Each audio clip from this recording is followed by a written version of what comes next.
ప్రియ రక్షకుడైన దేవుని పేరట మీ అందరికీ శుభాభివందనములు తెలియజేసుకుంటున్నాను.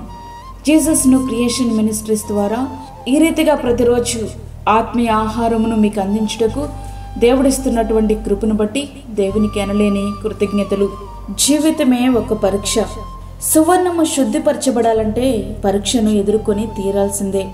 బంకమన్నుకు ఒక రూపం రావాలంటే కుమ్మరి చేతిలో పరీక్షను ఎదుర్కోవాల్సిందే. ఏదేనులో ఆదాము హవ్వలు పరీక్షలో ఓడిపోయారు. దేవుని హృదయానుసరుడైన దావీదు గారు సహితం అనేక సందర్భాలలో దేవుని పరీక్షలో ఓటమి పాలయ్యారు. తన కుమారుడైన ఇస్సాకును బలిగా అర్పించమని దేవుడు అబ్రహామును పరీక్షించాను. రాహేలు కొరకు మరి 7 సంవత్సరములు పనిచేయవలసి వచ్చినప్పుడు దేవుడు యాకోబును పరీక్షించాను.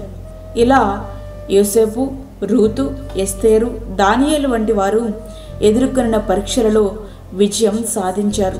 దేవుడు అనేక రకాలుగా మనలను పరీక్షిస్తూ ఉంటారు. 1 ఆలస్యమైన వాగ్దానాల ద్వారా, అసాధ్యమైన సమస్యల ద్వారా, 3 జవాబురాని ప్రార్థనల ద్వారా, 4 తగని విమర్శల ద్వారా పరీక్షింపబడతాము. కొన్ని సమయాల్లో దేవుడు ఉద్దేశపూర్వకంగా వెనక్కి జరుగుతారు. ఆయన సాన్నిహిత్యాన్ని మనం కోల్పోతాం. అట్లా అని ఆయన మనల్ని విడిచిపెట్టేసినట్లు కాదు. అది క్షణకాలమే. అదైనా ఆయన నుండి కొంచెం దూరంగా జరుగుతాం అంతే. దేవుడు హిజ్కియాను పరీక్షించాడు.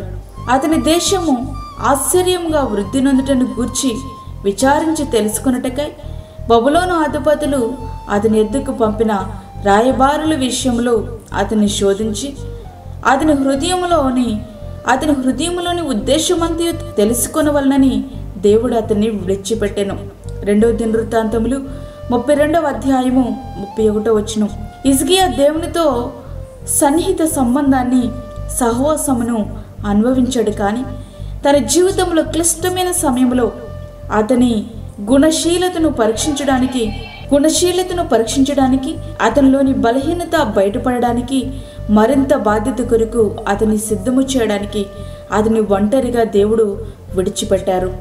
దావీదు పరీక్షింపబడుటకు తనను తాను దేవునికి అప్పగించుకున్నాడు. దేవా, నన్ను పరిశోధించి నా హృదయమును తెలుసుకొనుము. నన్ను పరీక్షించి నా ఆలోచనలను తెలుసుకొనుము.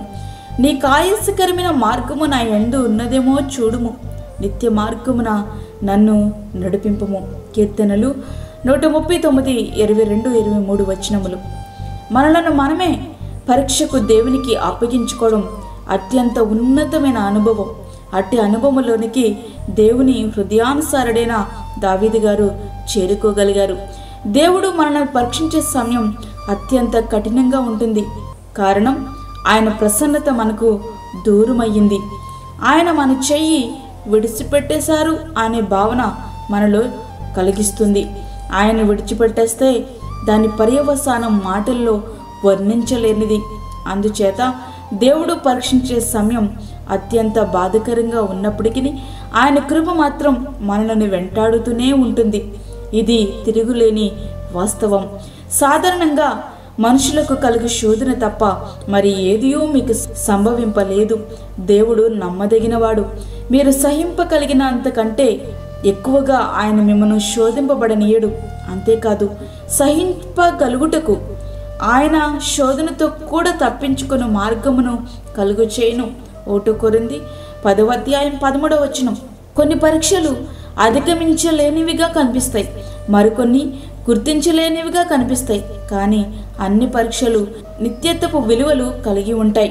ప్రతిసారి పరీక్షను నీవు అధిగమించినప్పుడు ఆయన నిన్ను గుర్తిస్తారు. నిత్యత్వములో నీకు బహుమానం ఇచ్చుటకు ప్రణాళికను సిద్ధం చేస్తారు. శోధన సహించువాడు ధన్యుడు. శోధనకు నిలిచిన వాడై ప్రభు తను ప్రేమించు వారికి వాగ్దానము చేసిన జీవ కిరీటము పొందును. యాకోబు 1వ అధ్యాయము 12వ వచనం. జీవితం అనే పరీక్షలో ప్రతి క్షణం ప్రభు అనుగ్రహించే కృపపై సంపూర్ణంగా ఆధారపడుతూ మనం ఎదుర్కొంటున్న ప్రతి పరిస్థితి నుండి విడిపించగలిగిన వాడు మన దేవుడు అని విశ్వసించి విజయం పొంది ప్రభువు అనుగ్రహించబోయే నిత్యమైన బహుమానమును పొందుటకు మన జీవితాలు సిద్ధపరచుకుందాం. అట్టి కృప ధన్యత దేవుడు మనకు అనుగ్రహించునుగాక. ఆమేన్. వాక్యం విన్నటువంటి ప్రియమైన దేవుని బిడ్డలారా, ప్రార్థనలో ఏకీభవించండి. పరిశుద్ధుడైన తండ్రి, ప్రేమగల యేసు ప్రభువా, శ్రేష్టమైన మరి యొక్క దినం మా జీవితంలో మీరు అనుగ్రహించారు, నీకు వందనాలు. ఈ దినమంతటికి కొరకు కావలసిన కృప మాకు దయచేయండి. ఈ దినమంతా నీ సన్నిధిని మీరు మాతో ఉంచండి ప్రభువా. ప్రతి విధమైన శోధన, కీడు, ప్రమాదం నుంచి మమ్మల్ని తప్పించండి. తెగుల నుంచి మమ్మల్ని తప్పించండి తండ్రి. అదేవిధంగా చంటి బిడ్డలను, వృద్ధులను, యవనస్తులను, గర్భిణీ స్త్రీలను జ్ఞాపకం చేసుకునండి తండ్రి. అప్పుల బాధలతో ఇబ్బంది పడుచుండి బిడ్డలకు నీ కృప దయచేయండి. గర్భఫలం లేని బిడ్డలకు గర్భఫలము దయచేయండి. అనేక సమస్యలతో ఇబ్బంది పడుచుండి బిడ్డలకు కావలసినటువంటి కృపను ప్రసాదించండి తండ్రి. సమస్యలను అధిగమించే కృప నీ బిడ్డలకు మీరు అనుగ్రహించండి. దూరదేశంలో ఉండి వాక్యం వింటున్న నీ బిడ్డలకు కావలసిన కృప దయచేయండి ప్రభా. నీ రాకడది సమీపంగా ఉంది. నీ రాకడ కొరకు ప్రతి ఒక్కరు సిద్ధపడినట్లుగా ఆయత్తపరచండి. మా హృదయాలు పరిశుద్ధమైనవిగా, నిర్దోషమైనవిగా మీరు సిద్ధపరచండి. నీ రాకడ కొరకు మమ్మల్ని ఆయత్తపరచండి. ఈ దినమంతా నీ కాపుదలు మాకు దయచేసి ప్రతి విధమైన శోధ నుంచి మమ్మల్ని తప్పించి, మాకు కాదు యెహోవా, మాకు కాదు, మహిమ, ఘనత, ప్రభావములు మీకే ఆరోపించుకుంటూ యేసు పరిశుద్ధ నామమున అడిగి వేడుకుంటున్నాము తండ్రి. ఆమేన్. ఈ యొక్క వర్తమానములు మీ బంధువులకు, మీ స్నేహితులకు షేర్ చేయండి. దేవుని సేవలో మీరు కూడా పాలిభాగస్తులు కండి. అదేవిధంగా మీ ప్రార్థన అవసరతలు మాకు తెలియచేయండి. మా ఫోన్ నంబర్ 9177377559. దేవుడు మిమ్మను, మీ కుటుంబమును దీవించునుగాక. ఆమేన్. ఇట్లు దేవుని సేవలో మీ సహోదరి అన్నామణి సాల్మన్.